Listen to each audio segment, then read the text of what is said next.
Welcome! You're listening to the Leading Hope Podcast. My name is VJ Williams, here with my friend and pastor Kevin Jack. Thank you for joining us and taking time out of your busy Wednesday to become a better leader.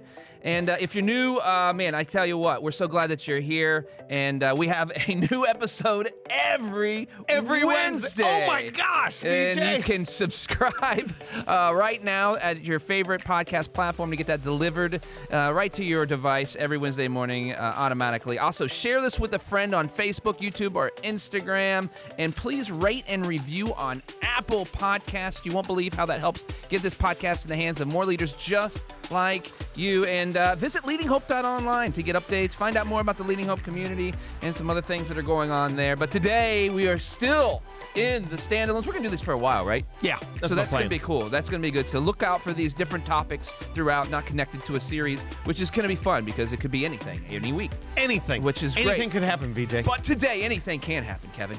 Today, 119, the impact of distractions on culture. Ooh. So, We've seen it. Heard today, this is less of a podcast, more of a rant. Oh, really? Because All right. I Should I hate stand on this side over here? outside distractions. Now I'm going to need you at some point in time. You can come in. Oh, there we go. I like that. I have a hate relationship with outside distractions. And VJ doesn't like the word hate, but he's tolerating it I am. for this time. But hopefully this will make sense by the end why it is. So let me describe kind of our scenario. Yep. Where we are. So we are church. We are highly connected to the community, as we should be, as all churches should be. Within that, there's a lot of organizations that want to pull our people in different directions, not just for connection and partnership, but for leadership. We're also a part of a denomination. Some people are like, say what? What's that? We are. I'm not going to get into all the reasons why, okay, because there are a lot of reasons why. There's also some reasons why not. And some of them are resources, some of them are time. But here is the thing that just kills me. And I say that as like, oh my gosh, is I hate it when our people, and when I say our people, I mean mostly our team, our staff, when they go out and get involved in different things, good things, fine things, some of them are stupid things that don't matter, like honestly that they shouldn't be involved in. But when they go do those different things and then they come back and that's all they talk about is how dumb it was, how much of a waste of time it was, how all these other things. And what happens is, and this is where I just get so frustrated, is people go like, oh, you don't do it because it's time wasted there. Oh, you don't do it because it's resources wasted there. You don't do it because of all these other things. The reason why you have to be cautious of outside distractions is what happens is that when they go out, they will bring a conversation back into the culture. Yeah. And when they bring the conversation back into the culture, now they distract the culture from focusing on what it should be focused on, and they begin to slowly change the culture as well. And this is the thing that maybe no one, like, I don't hear anyone talking about this. And like, I'll meet with other pastors in our denomination, and one of the things that will come up as a topic of conversation over and over again is like, why don't we have any Nazarene churches that are more than 3,000 people in the United States? Why don't we have any more churches? And everyone always goes, because we pay some of our financial resources towards the denomination as a whole so they can do things all over the world. And they say, because we pay a significant percentage, we're not able to do this. This is the thing that's the limiting factor. And I always just sit there and I don't love the whole, I'm not even going to get into all that. Nope. Thank you. I'm not going to swing at that pitch in the dirt, even though I threw it to myself. Yeah, I'm here. I look at it, though, and I go, it's because this is what we're talking about.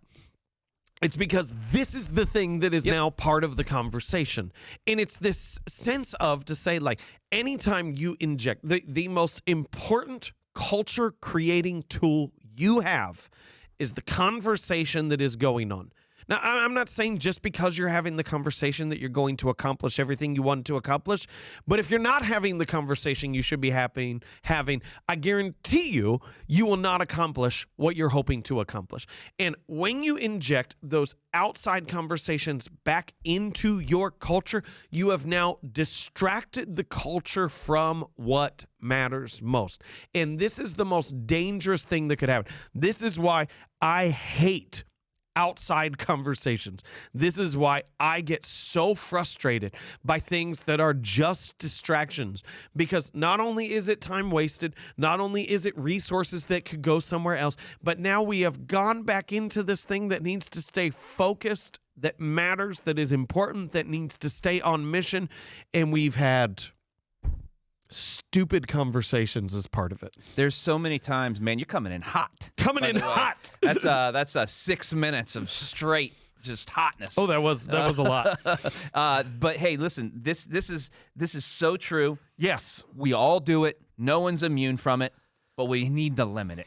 Yes. And at the end of the day, this is why, and I'll go here with even family. How about that? And we'll take it away from the church for a second and talk about family. Good. If the politics conversation, now this is a podcast. If the politics that you're going to bring to the table isn't helping people move forward and just to complain about the other party, I don't want to hear it. Yeah.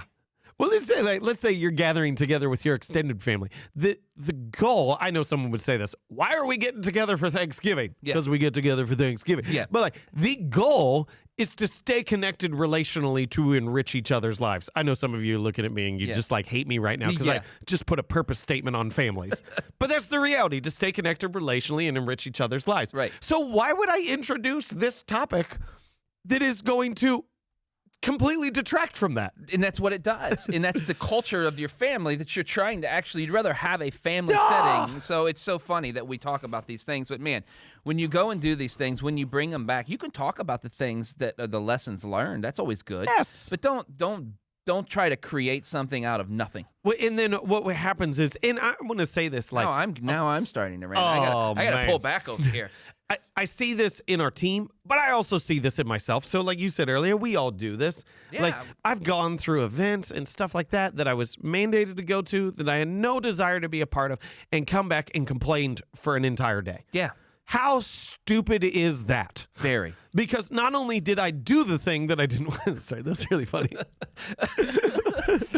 Not only did I do the thing that I don't want to do, but now I've distracted myself from doing the thing that I do want to do in the time that I have available for I'm sure our friend Daniel Pink, who we know by name, has got some stats on that. Like I'm sure he's got something of how much people waste time on bringing back criticisms or what's the word? Complaints. Complaints. Thank you. Yeah. All that back to your business, right, or to your organization, and how much time you spend on that instead of doing what you actually are paid to do. Yep. Let me give you a couple notes real quick on this. So, I believe this about great leadership in the topic of distractions on culture. Great leaders can identify which outside inputs enhance and which outside inputs detract from the most important conversation. Just because it's not a one-to-one correlation does not mean it's not meaningful, but they understand which ones, which learnings, which insights, which experiences add to what we're trying to do, and which ones take away from. Good. They understand it not just about the team, they understand it about themselves. And I think that's so important. That is the barometer of great leadership, is they understand that at the center of the culture is a conversation, and they know which ones enhance and which ones detract from that conversation. Second thing I believe about great leadership is that great leaders can engage in outside conversations without bringing it back into the culture. They learn, I have to do this, but it cannot make its way back here. So say it like simple like this. Like you talked about family earlier. Yeah. Great leaders understand how to leave their junk at the office. Yep. They don't allow their bad attitude, they don't allow their frustrations to all of a sudden get unloaded on their entire family within there. Yep.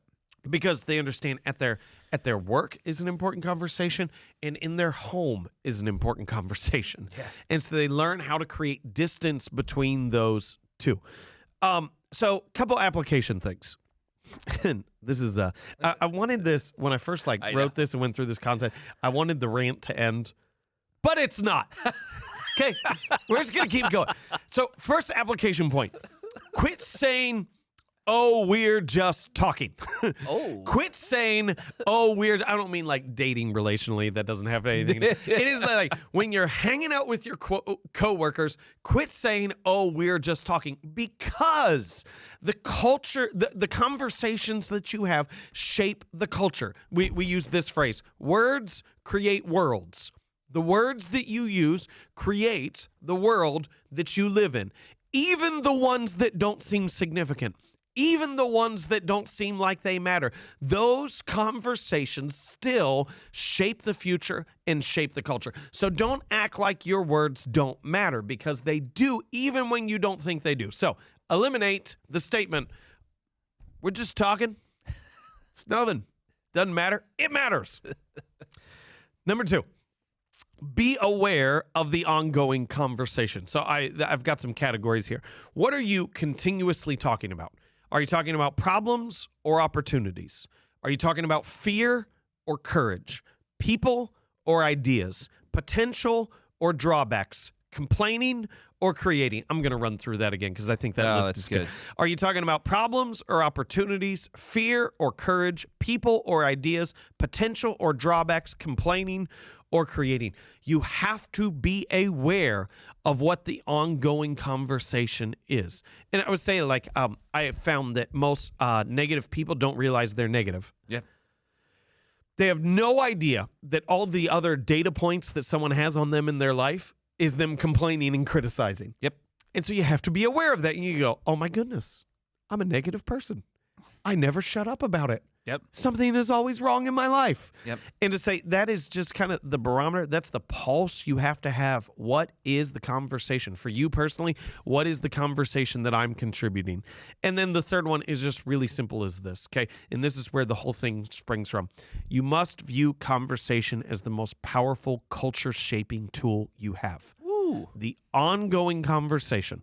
So let's say if you need to be mission critical, injecting questions that keep us on mission shapes the culture.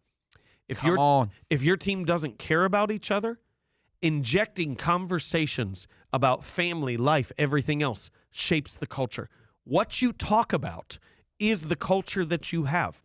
And so as a leader, you set the topic for the conversation through meetings, through other pieces, through what outside distractions you allow back in. I would say this is as basic in leadership as it gets, to say what are people continuously talking about shows me the culture that you have. Every time.